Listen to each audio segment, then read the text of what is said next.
The Misfit members were initially a bunch of CSGO and Rust YouTubers who came together to form a successful group channel and podcast, and like with most groups on YouTube, they are bound to get into some controversy, either an individual or every member of the group, and that is what I'm going to be covering in this video, the controversies of the Misfits. March 2020 would be when the Misfits group would face their first controversy, well not so the entire group but the individual Fitz and his friend CallmeCarson. CallmeCarson is another Twitch streamer who was very good friends with Fitz.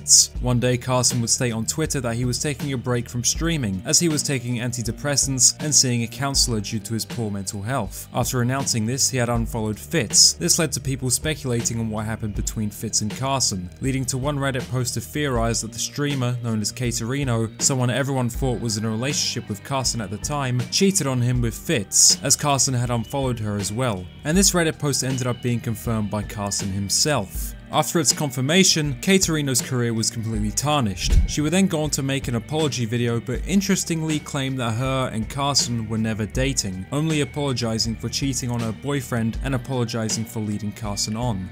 My relationship with Carson was very complicated. I had a boyfriend at the time, and neither Carson nor my boyfriend at the time knew about each other.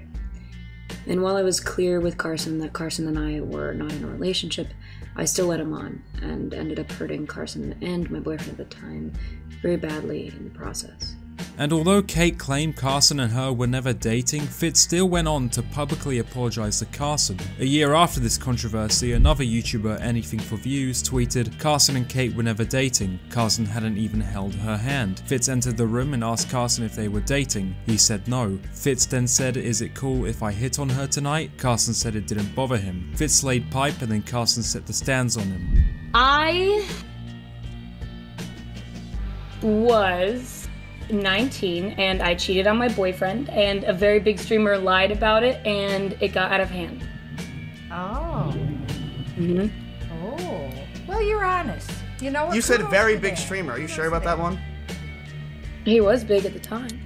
So if Carson and Kate were never dating, why did Fitz apologize? Well, according to Fitz, there was way more behind the scenes, but chose not to address the full story publicly. I just want to let everyone know that I have apologized and explained myself to Carson privately behind the scenes, and things have sort of been worked out. And also I just want to remind everyone that they don't really know the full story, and it's not really anyone's business at the end of the day to know the full story. So the place things are currently at is, look, like I own up to, my mistakes and the things that I did, and I've apologized to Carson publicly and in private.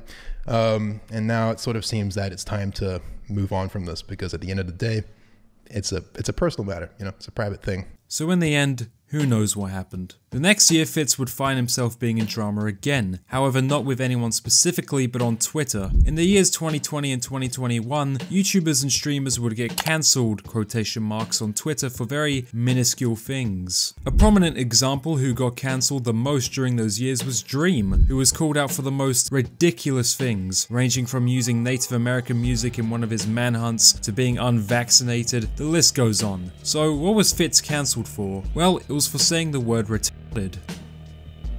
I know, horrific. Shit, what am I actually doing? I'm retarded. Can I say that? Are they gonna get mad at me on Twitter?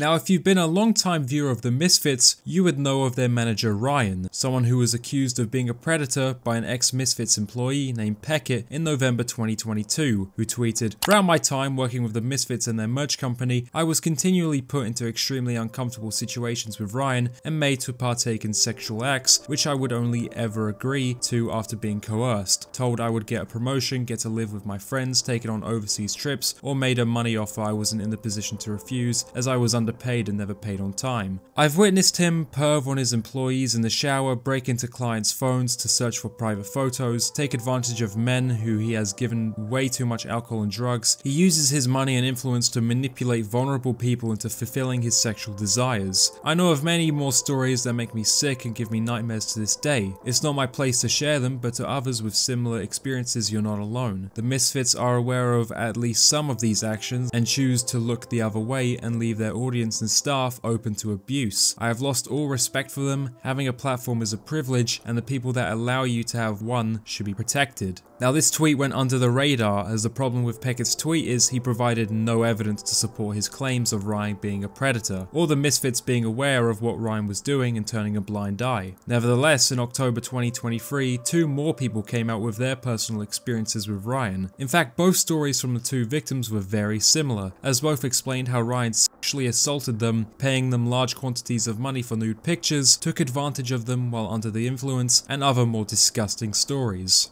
But just like Peckett's tweet, the 2 victims who came out provided zero evidence. So were these stories true? Well, when these allegations were made public, Ryan never addressed them and instead deactivated his Twitter account, which in fairness doesn't mean he's entirely guilty, but the timing does make him look like it. That being said, this wasn't the only thing Ryan was exposed for. In fact, he was exposed by YouTuber CoffeeZilla, who made an entire video on Ryan exposing his merch company Revolt to be a scam. Essentially, what CoffeeZilla covered was Ryan ran a merch company called Revolt, and how this company worked was he would agree to sell an influencer's merchandise on Revolt's website. Once the merch was sold and the money was made, he would send the influencers the profit and take a small percentage of it. However, Ryan had a really bad spending habit, as mentioned on the Misfits podcast. Why aren't you a millionaire?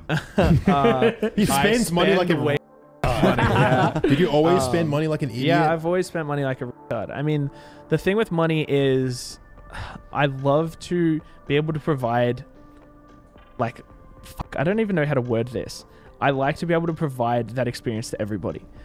So a lot of the money that I spend is actually on other people for the most part, because I'm just like, yeah, let's do it. Like, let's have fun. That's true. Right.